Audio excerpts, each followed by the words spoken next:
So, hello everybody, this is Bhante Joe here, and I'm just here at this rock where I sometimes record videos, and thought to record a short Dhamma discussion for the internet, for Steve Lin's Daily Dhamma Pali Canon group.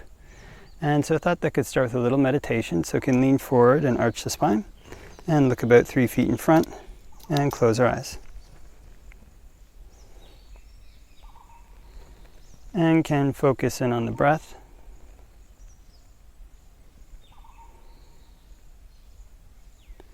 Can know when it's coming in and know when it's going out.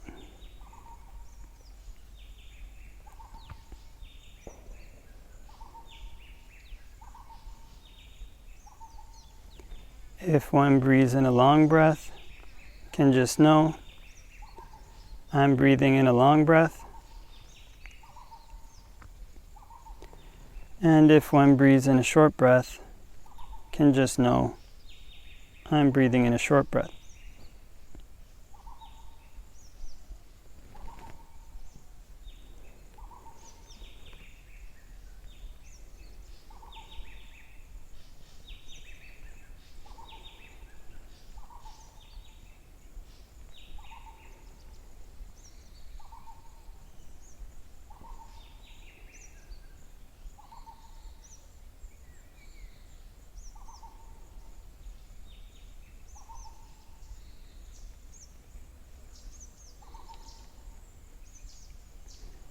And can focus in on the breath at the tip of the nose.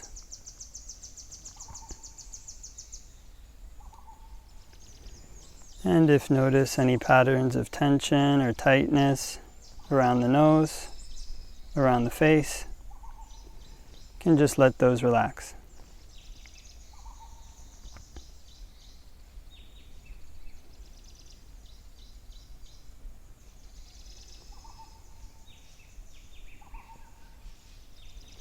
And can relax any patterns of tension in the body.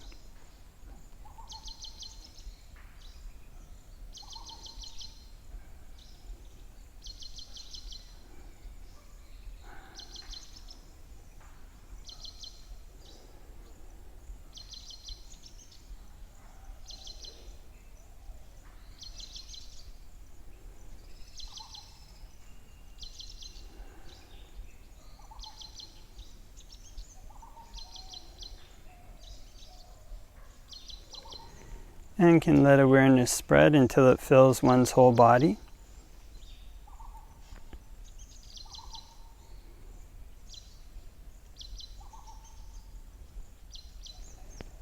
And with awareness filling one's whole body,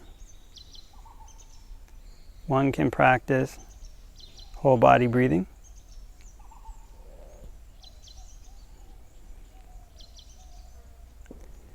And when practicing whole body breathing, can be helpful to change one's perception of the breath, so that it's not just air that one's pulling in and out of the lungs,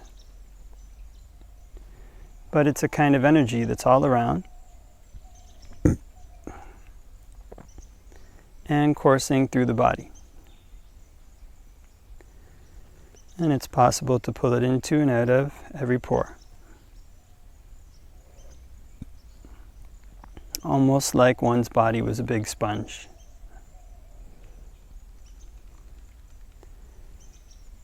So on the in-breath, one can think whole body. On the out-breath, one can think whole body.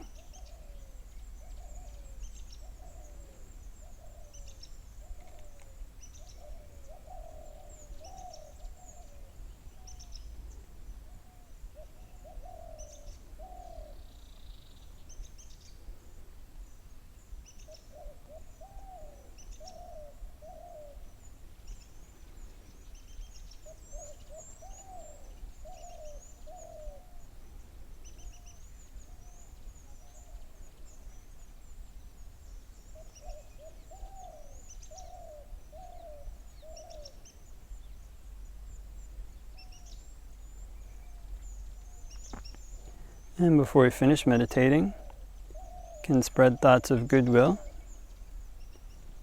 wishing may all beings all around everywhere be happy and at ease. May they put in place the causes necessary to be happy and at ease. And we can make the mind infinite, can make it unbounded, all the way to the ends of the universe and beyond, in every dimension. May all beings all around everywhere be happy and at ease.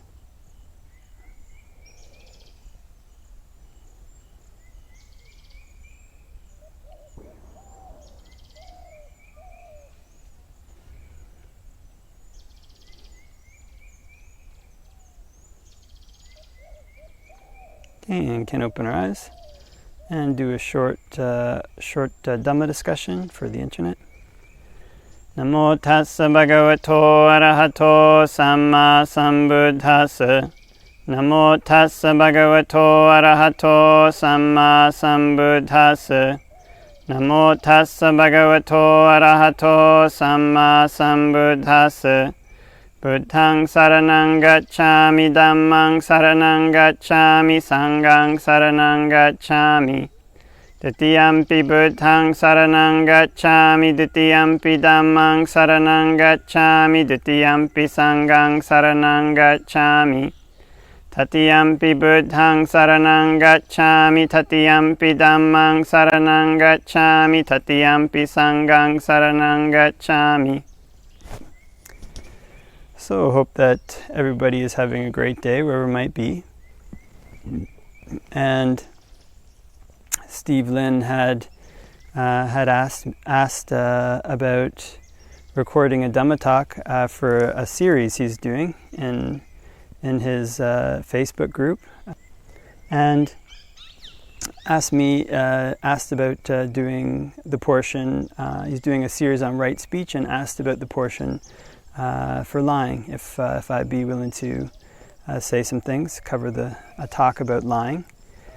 And so he actually gave a number of good questions for a Dhamma discussion on this topic. And so I might not be able to remember them all, but try to remember most of them. And the first one he asked was, just paraphrasing here, why is right speech part of the Noble Eightfold Path and the Buddha's path to the destruction of suffering? And so basically right speech is one of the types of kamma that we make. It's kind of verbal kamma. It's kind of one of the ways that one interacts with the world. And like all other types of kamma, these types of interactions, these kind of ways that we interact with the world, they have cause and effect results. And here one is most concerned with the cause and effect results that something has on the mind.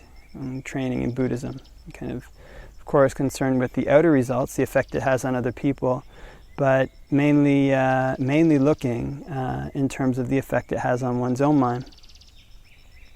So the Buddha's path is aimed at finding an end to suffering, and suffering is something subjective, something that one experiences on one's own. To a certain extent, another person may suffer when another person suffers, but it's always something internal. It's always something that one experiences within oneself. And so for that reason, the kamma that one makes, the way that one speaks, the way that one interacts with the world, in whatever way it comes back on one's own mind, this either causes happiness or suffering in the mind.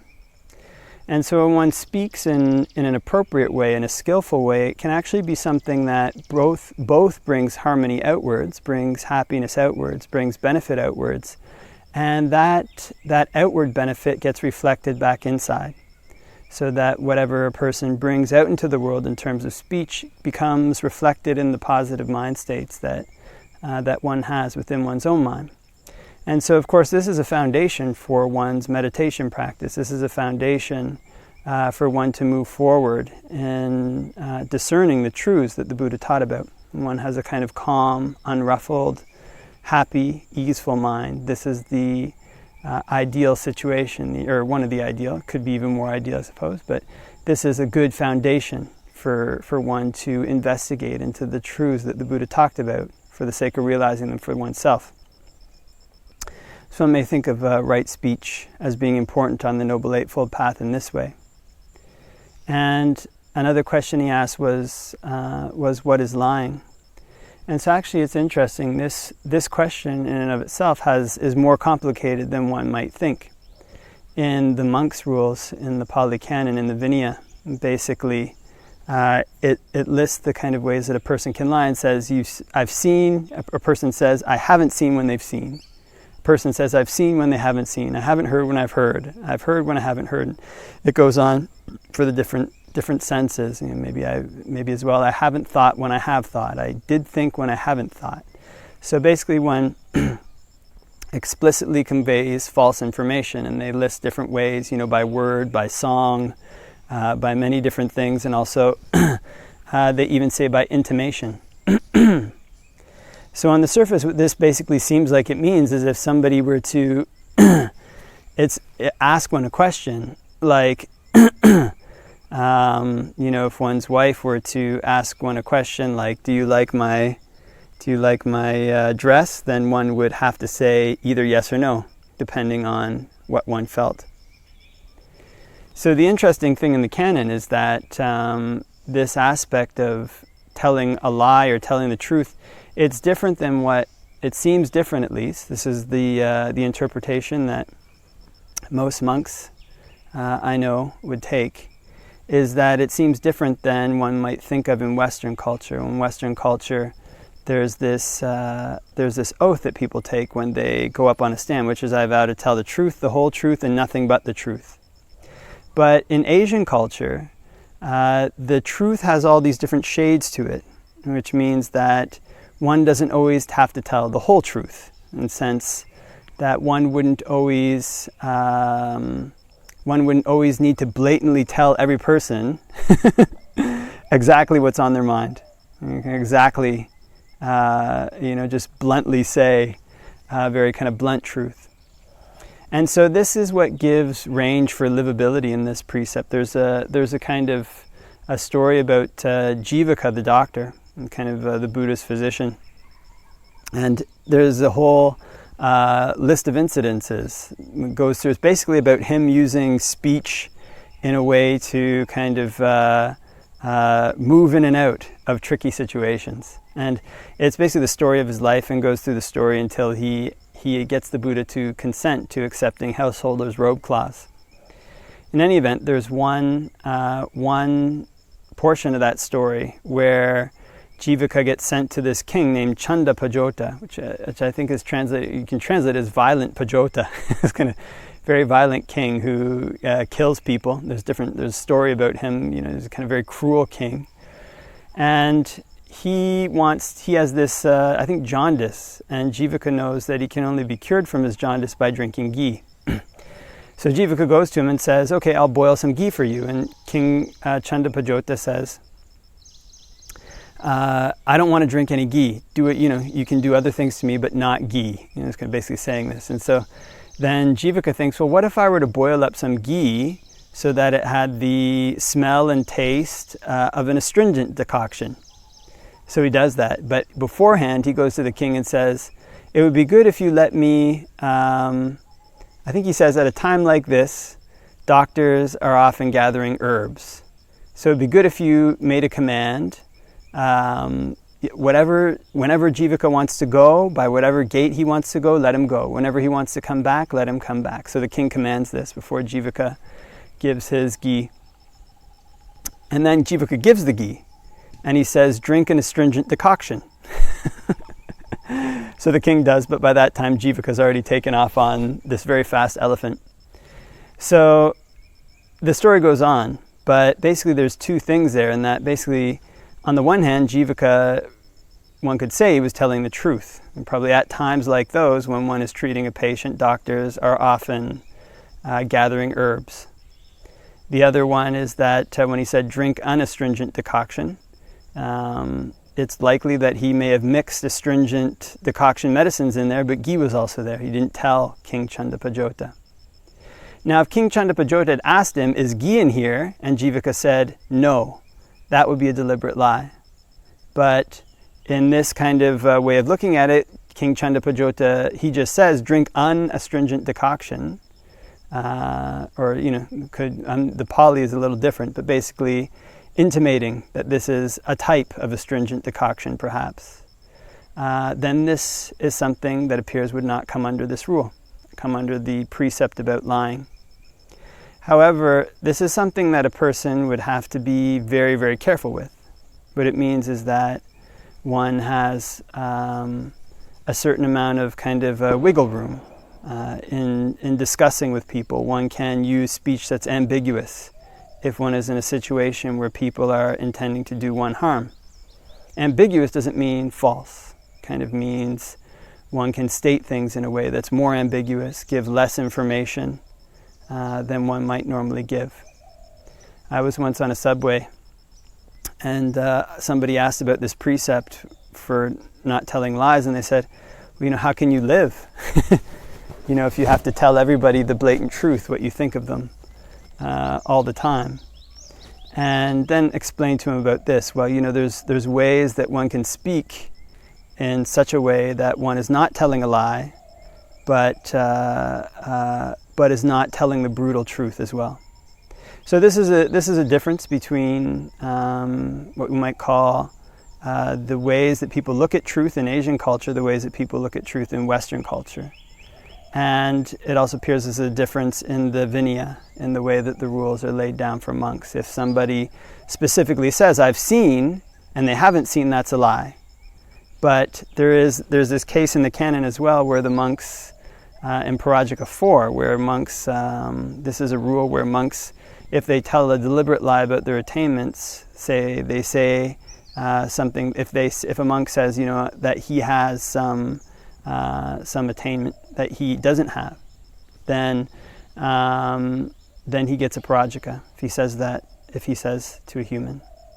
But there's this case where the monks go to a monk as he's on his deathbed. There's actually a couple different cases, I think, like this in the canon, and they say, do you have an attainment? And they mean a noble attainment. And he says, I have a state to be acquired through striving. This way he said, I have a state to be acquired through striving, or something like this, or state to be aroused through the arousing of energy. And then later he's remorseful, and they go to the Buddha, and the Buddha says, what was your intention? He says, well, my intention wasn't to kind of make a false claim or so. He was embarrassed. He didn't want to say he didn't have an attainment. So he kind of said something a little bit ambiguous. But when engaging in this type of speech, one has to be extremely careful, as one mentioned, because it can easily slip into a lie. And kind of one can easily, if one's not extremely careful, if one's not extremely aware of what one's saying, then one could easily slip into telling a deliberate falsehood. So one has to be very careful of that, of how one engages in speech around truth.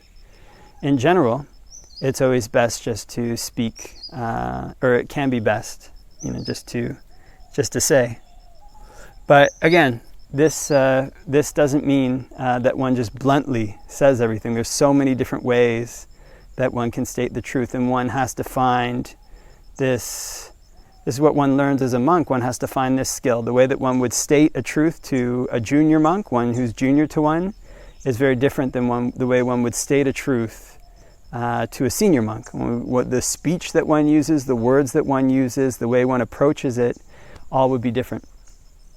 And so one has to develop a skill around this type of speech so that it's harmonious.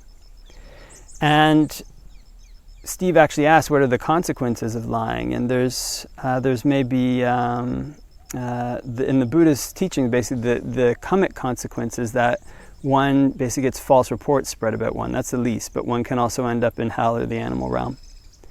But meditation-wise, probably one of the consequences of this as well is that one becomes unable to see the truths of one's meditation. One lies to other people. It creates a habit in one's mind where one lies to oneself. One isn't able to see when the mind is deceiving itself. One isn't able to see when it's pulling tricks to try to trick one into doing things that are actually going to cause suffering, but that one doesn't want to see the consequences of. And unfortunately, a lot of suffering is caused in this way, by the mind lying to itself. So when one engages in lies, one has this very negative effect in one's meditation. Also, one has this remorse. One knows, I've lied. Other people know he's lied. And so, or they come to find out he's lied. So there's many different consequences of this. And if people come to find out that you are somebody who doesn't speak truthfully, then your reputation suffers. And you can, people won't trust your word. Another consequence of this, like karmic consequence, is that often the ability to set and achieve goals is seen as something that's interlinked with the faculty of telling truth. The faculty of, say, making a promise and keeping it, the faculty of speaking words that are true. These things are linked with the ability in one's own mind to set goals, set limits for oneself, and then keep them. So this could be another possible consequence. Consequence of telling lies is that one can lose one's ability to set and achieve goals for oneself, and can diminish in one's ability to do this over time. The ability to do this may be somewhat linked to the telling of truth. So there's many, many negative consequences that flow from lying. Actually, the Buddha said that there's no evil that a person who tells a deliberate lie won't do. They can do any kind of evil and then cover it up with a lie. So this is some of the consequences of lying. So when one becomes a person who's truthful to other people, when one becomes a person who other people can trust, when one says, I've seen this, it means I've seen. Have you seen, one says, have you read this book? One says, yes, I've read this book, it means you've read it. If somebody asks one, have you read this book? And you say, well, there's lots of books in the library. They might think, well, I don't know, he didn't give me a straight answer. Maybe he doesn't want to answer that question. In any event, this is one of the benefits of telling the truth, that people regard one as somebody trustworthy. And in telling the truth, one removes a lot of fear from other people's minds. And there can be this kind of this fear that happens when people are around people. They're not sure if they're going to deceive them, if they're going to say something directly that's not true, for the sake of some material gain, for the sake of some status, for the sake of some praise. Then this can be something unsure. So when one engages in telling the truth, the people that one interacts with gain this kind of freedom from this type of fear. And that kind of spreads out. And it not only does that, but it also helps to uphold this ideal in people's minds. Wait a minute, there are people who tell the truth. And sometimes one may actually meet people who become very cynical about the goodness in the world. There's the world isn't a good place, humans aren't good people. So when one learns to uphold the truth, then one becomes a counter to that. One in oneself and one's interactions with the people one knows, one becomes a person who counters the view that this kind of goodness isn't around in the world. One can help to establish faith and goodness in other people, and also to have this calmness of mind in one's own mind. Because this is perhaps kind of the most important thing about telling the truth, is that it's a link on the Noble Eightfold Path. It's a link in the Buddha's path to the ending of suffering, because what one is essentially aimed at finding is truth. One is aimed at finding the truth about why one is suffering. One has been suffering for so long, one has been doing things that cause one to suffer, and one can't let go of the things that cause one to suffer, as one has not seen the truth of it. One hasn't seen the true nature of these things. So this training in finding the truth begins with telling the truth to other people, begins with being honest in one's dealings with other people. What one has seen, if one says, I've seen this, then that's what it means. One has seen this. One says, I haven't seen this, it means I haven't seen this. One says, I heard this, it means one's really heard this. One says, I've cognized this, it means that one has cognized that. And in doing this, one helps to uphold this principle of truth in one's own mind. One helps to establish faith in other people.